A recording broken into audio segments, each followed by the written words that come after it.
Çfarë duhet të bëni kur ju ngec hala në fyt? Ja 3 mënyra si të shpëtoni.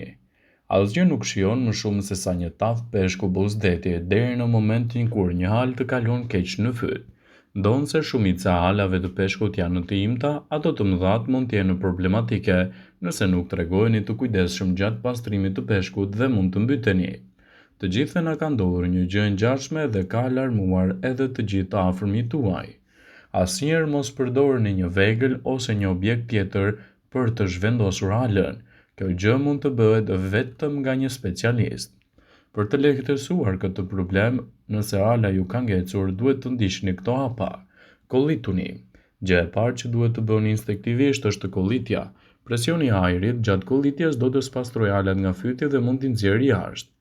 Merrni tulin në një fete të bukës dhe futni të gjithë në gojë pa e coptëzuar. Buka mund të zhytet në alë ndërsa ju e gëlltisni. Mund të përdorni edhe vajin e ullirit për të lehtësuar këtë komplikacion.